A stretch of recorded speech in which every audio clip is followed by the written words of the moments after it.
r/AskReddit. Reddit. Has anyone here actually killed another human being? What was it like? Serious. I'm a respiratory therapist. We are the ones who take people off of life support. It's not for everyone. My dad. He had leukemia and was in an induced coma and his organs were starting to fail and get infected and I just couldn't see him like that. He wouldn't have wanted it. I know he didn't. I had to sign a document where the last line literally said if the machines are turned off he will die and I accept this responsibility. I signed it. I had to. Couldn't bear to see him suffering. Love you dad. Miss you. Edit. Thank you all for your heartwarming replies. Many have gone through the same situation it seems and my heart goes out to all of you. If any of you need someone to talk to, feel free to send me a message.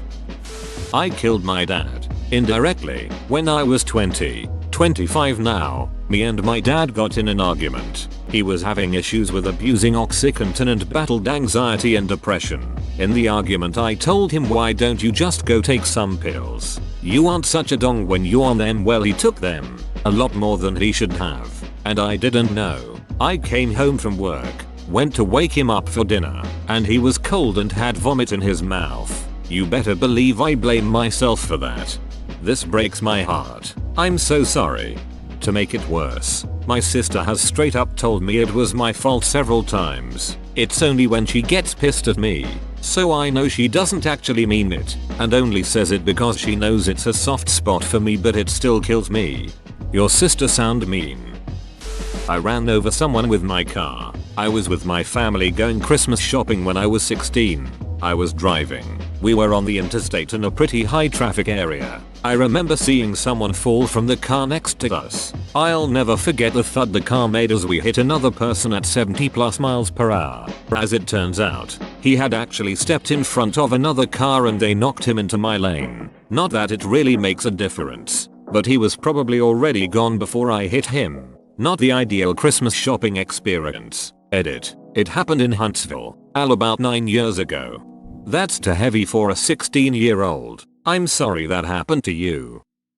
So my English is not so good but my cousin said I need to put this here so here I am. I was a soldier in the Army of Mexico. I joined the army when I was 18 back in 2007. I did not go to college to get a diploma. I thought instead I will go to join the army and protect my country from the drug cartels and the rebels and terrorists. The first time I killed another human was in 2007. Around the end of the year, my group was set to raid a house which was thought to have a cache of weapons, money, and also used to store cocaine that was meant to be sent to the USA. The raid happened at 3 AM. The house was 2 stories tall.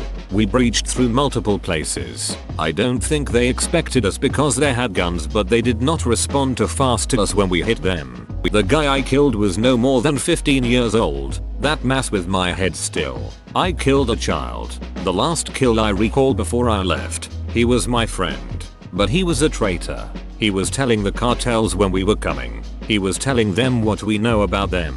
He was doing it because they paid him. What he did made it so a lot of my friends and comrades died. We found out. Our job was to arrest him. I put a bullet in his head. We wrote in the report that he had shot at us, and that we had no choice but to shoot back. For reals though, we went to his house in regular clothes. We took beer. When he opened the door he was all smiles and told us to come in. We did. I shot him in the head. I will never regret it. Sorta. I harangued a kid to play video games and do laser tag. He said he didn't want to it, but I applied a fair amount of peer pressure. Later that night he had a seizure and died. He hadn't told me he was epileptic. I guess he was embarrassed. No one ever blamed me, and, to be sure, he bore responsibility. But I felt horrible for years. Damn. Mine was through decision, but I felt as though I had personally done the deed. Freshman year of college, a bunch of friends and I had planned on going out camping for Memorial Day weekend. At the last minute, I changed the plans on us to go swimming and staying at my family's lake house instead, because beds, and TV and stuff. First night and it in the water, we decided to swim out to the middle of the lake and just tread water and laugh and splash around. After a while we all swam back to the dock and I was second to last in front of Tommy. Tommy never got out. I dove back in but couldn't find him anywhere. We had no phone in the cabin, so after I ran back up the hill I ran barefoot down the gravel road to the main road, then to the nearest neighbor's house hysterical. They called the police and then at the end divers found him about 12 feet from the end of the dock. I blamed myself horribly for the change of our plans. I sat through the funeral numbly while his parents lied to me about how much he looked forward for weeks to the swimming trip. I stopped going to my honors classes and drank and smoked myself into an opium stupor for the rest of the semester and failed out of college. I kept abusing myself for 2 years until I finally got myself some help with my depression over it. Sorry for any errors. Typing this on mobile on break at work. Edit. Thank you for your words all. I am in a much better place, albeit at a later point in my life. I'm now 34 and about to finish the first stage of my higher education. As for how he drowned, it was never fully explained to me beyond suspicion of him getting a cramp and going under, and I assume a gasp of pain while underwater did him in, comma. A few years ago I was driving home from work in a snowstorm. The trip from work to home was about 54 kms. It was about 1030 pm, and probably about -40 with the wind. A man stepped out onto the road in front of me. He was outside my headlight range, but I managed to catch the glint of something. Years of driving that road I learned to react quickly to little things. Deer or other animals' eyes reflect light. I managed to skid and slid to a stop, only lightly bumping him as he didn't move. He got into the car, smelling strongly of booze, and through the slurs he told me THST he needed to get to Lloydminster, a city about an hour's drive from my location. I told him I wasn't driving to the city, but I would drop him off at the bar/motel in the little town I lived close by called Chauvin. I did, and along the way he told me he needed to see his daughter and it couldn't wait. No idea why, but he was clearly drunk and freezing, so I just agreed. I left him at a bar which he went into and drove home. Several days later I learned that he had gone back out shortly after and froze to death on the side of the road. He was trying to get to the city to see his daughter in the hospital. She died the day he did. It wasn't really my fault, but I feel like I should have at least talked to the people in the bar before I went home. I just wanted to get home as soon as possible cause the weather was getting worse. Although it's not murder, I didn't return my best friend's call the night he overdosed and died. Sometimes I feel if I answered and we hung out, I could have prevented the chain of events that occurred. Sadly, addiction is a powerful entity. I work for the railroad. I've killed 3 people in my 12 years on the rail. 2 were suicides. That didn't really bother me. The one that really got me though was hitting a family at a crossing right before Christmas. The roads were icy and they couldn't get stopped in time. My train hit the car dead center on the passenger side, killing the mother instantly. It spun them around and flipped the car off the tracks. The 2 kids and the dad walked away with minor injuries.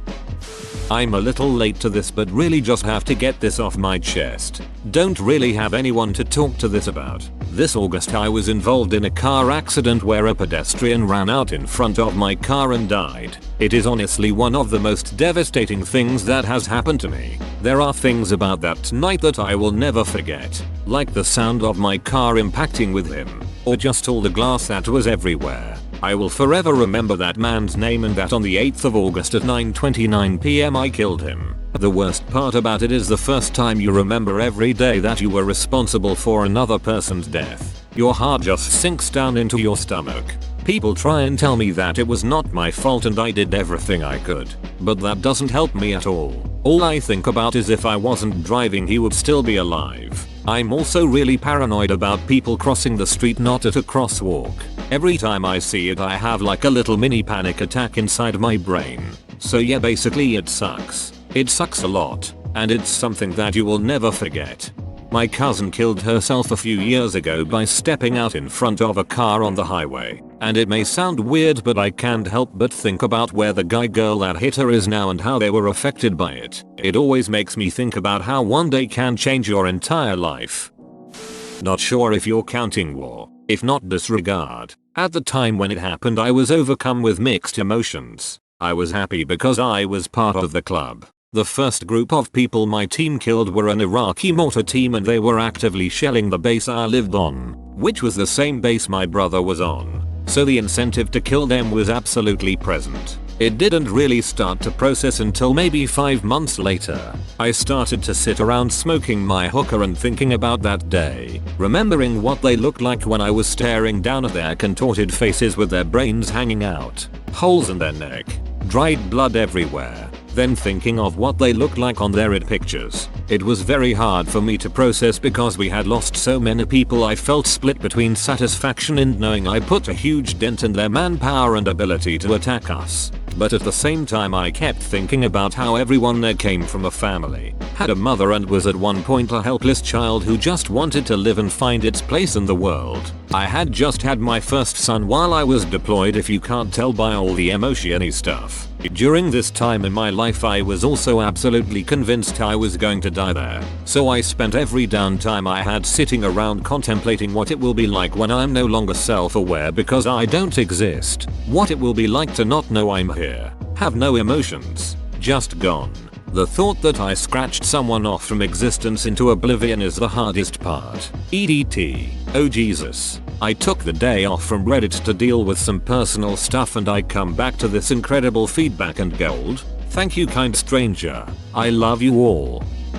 I have one that really sticks with me even though it was justified. I was in a big firefight in Afghanistan and was taking cover behind a small building. Across the field there were 2 guys in an alley with AKs. I shot a grenade from my 203 and it landed a few feet in front of them and messed them up pretty bad. They were laying there bleeding out and I just looked to my friend, laughed and said double kill, with a high five. The killing them doesn't stick, but the fact that I was so giddy and happy about taking someone's life is what sticks. Iraq. If I hadn't shot him he would have thrown his grenade at my truck. It went off in his hand. 14 years ago I, 12 years old, was riding a bike in the park with friends. A buddy of mine challenged me to a game of chicken. We were to ride directly towards the street, and first to chicken out and not cross lost. As I was approaching the street I slammed the brakes before the curb and a car was coming around the bend who swerved because he thought I was going into the street. It was an old man who hit a pole and was severely injured. The car was about to catch fire, so my friend and I removed him from the vehicle. He told the cops it wasn't my fault, that he swerved because he thought I was going to cross the street but that I was stopped. The man died the next day in the hospital. It still shakes me up a bit to realize I caused that because of a stupid game with a friend. I never rode a bike again until last year. Yes, saw a guy robbing another man at an ATM with a pistol. Ran across the street just as he turned to run off. He saw me and pulled his gun back up. I fired 3 times. He shot once, but missed. The police later said it was probably just a reaction by his body to getting shot. I don't really feel bad about it. I probably should, but I don't. There was no way he could have seen that I had a gun in my hand, so he was willing to just gun me down. Edit. I should add, since I didn't answer the second part of ARP's question. Terror. That's what it felt like. Absolute terror. That feeling only lasted for a couple of seconds, but for those seconds I was as afraid as I have ever been in my life. Afterwards, I checked to make sure I didn't get hit. Made sure the shot he fired didn't hit anyone. There was no one to hit, and it struck a brick wall. No pass through. Then I called the police. Me and the man who was robbed sat in silence as the sirens grew closer. I said at most 10 words to him the whole time. I had been in prison for about a year when I filed a grievance on the guards for some dirty shit they pulled. They responded by transferring me to a rough unit, trying to get me to PC and lose all my privileges. I was a gentle person, young, slender, white, gay acting. Most people in my prison didn't care about people being gay at all.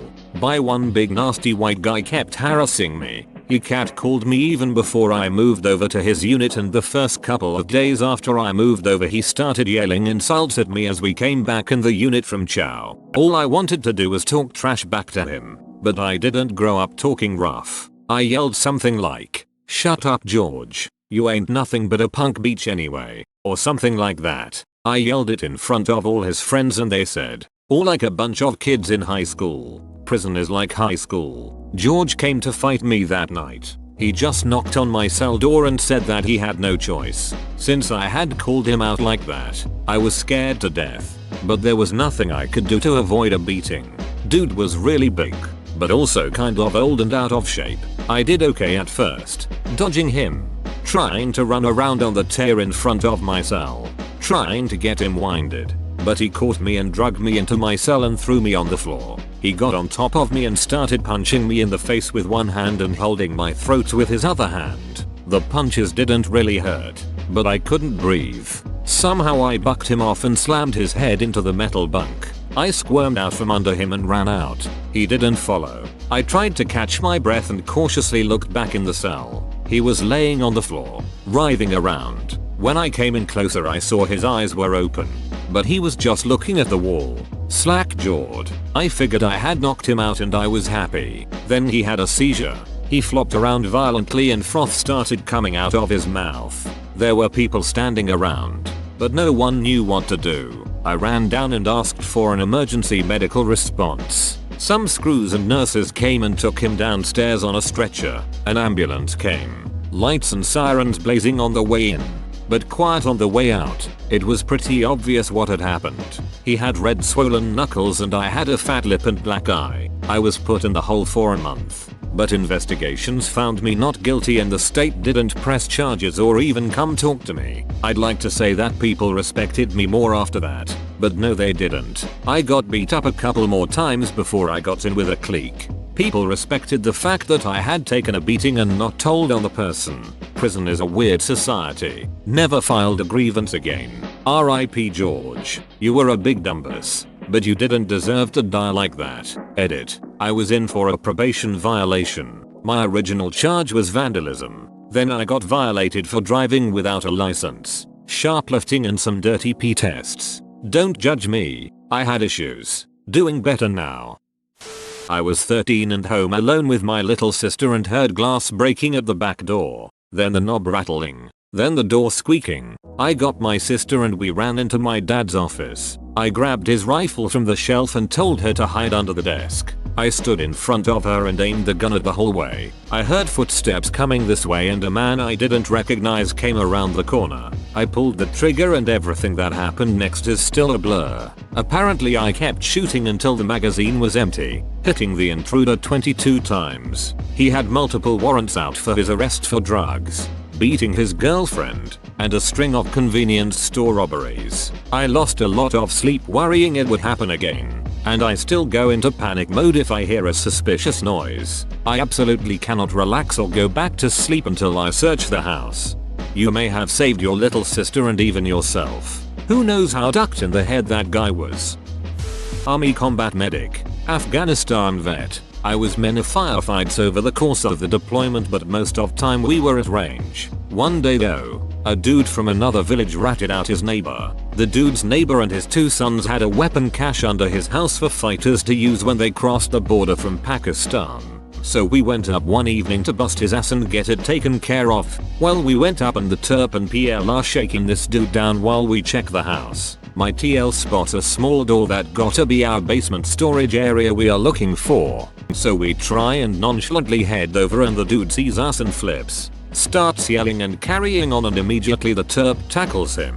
No clue what he said but right after his kid busts out the door we were about to stack on, weapon in hand. I was the first one to open up since our TL had turned away to see what the duck was going on. In my mind now it seems just like a really fast blur. I'm not even sure how I moved that fast. First round hit him in the mandible area and the other two hit him in the neck. At the time I felt nothing. We just stepped on and over him and into the room he came from. We did our jobs, wrapped up our one live prisoner and bagged the dead one. We searched for a bit for the other son but never found him. Suppose he's either in Pakistan or leading some jihad elsewhere now. Now when I think on it I get the strangest mix of emotions. I feel rushed and exhilarated just thinking back on it but I also feel a little ashamed for feeling that. When I think about the way he looked afterwards I find myself sick to my stomach so I see God day in and day out working in EMS and it never bothers me. There's no regret there.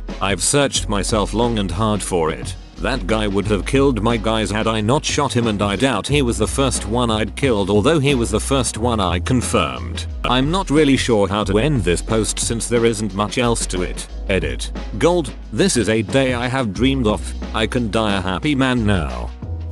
I'm a little late but whatever. When I was in 3rd grade my next door neighbor came to pick me up from school because my grandmother couldn't make it in time to pick me up. While we were heading to the car, I stepped in front of him and a strap from the back of my book bag, it was a rolling one, tripped him up and he broke his knee. He had to go to the hospital to get surgery and the doctors ended up using an anesthetic that he was allergic to and passed away. His wife very clearly told doctors not to use this certain anesthetic but they went ahead anyways. After his death she became very depressed and died a few years later due to cancer. She wouldn't leave the house and I feel like I caused both of their deaths. They were such good people and I know they really cared for me.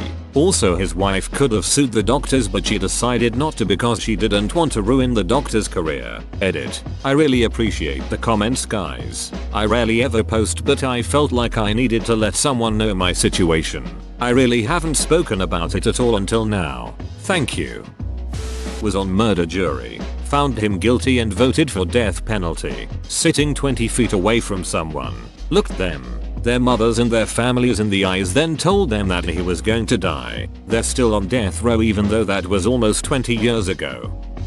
It's a terrible feeling that you constantly hope you never get used to. I was corpsman with the USMC and did 2 tours. Discharged my weapon twice in Afghanistan with one time being a definite hit. I have moved forward but it's a hard pill to swallow knowing you took a life. No matter how likely you were to die in the situation. Edit. And as always, my experience is different from others so, yeah, just my feelings on it.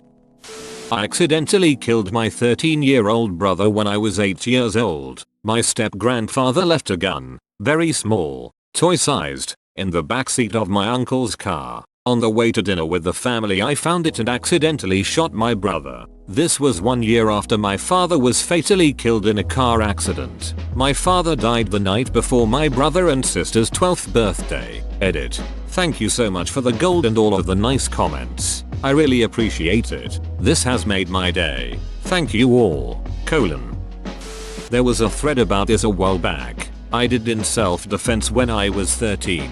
This guy raped me and I think he was going to try to kill me and I ended up stabbing him. There was a whole trial and whatnot. I felt bad that he died but I don't feel bad for defending myself. Whoa, you made it to the end? You're a ducking beast. I'll cut you a deal. Smash like and subscribe for more curated content bruh. It's free and that's a great price.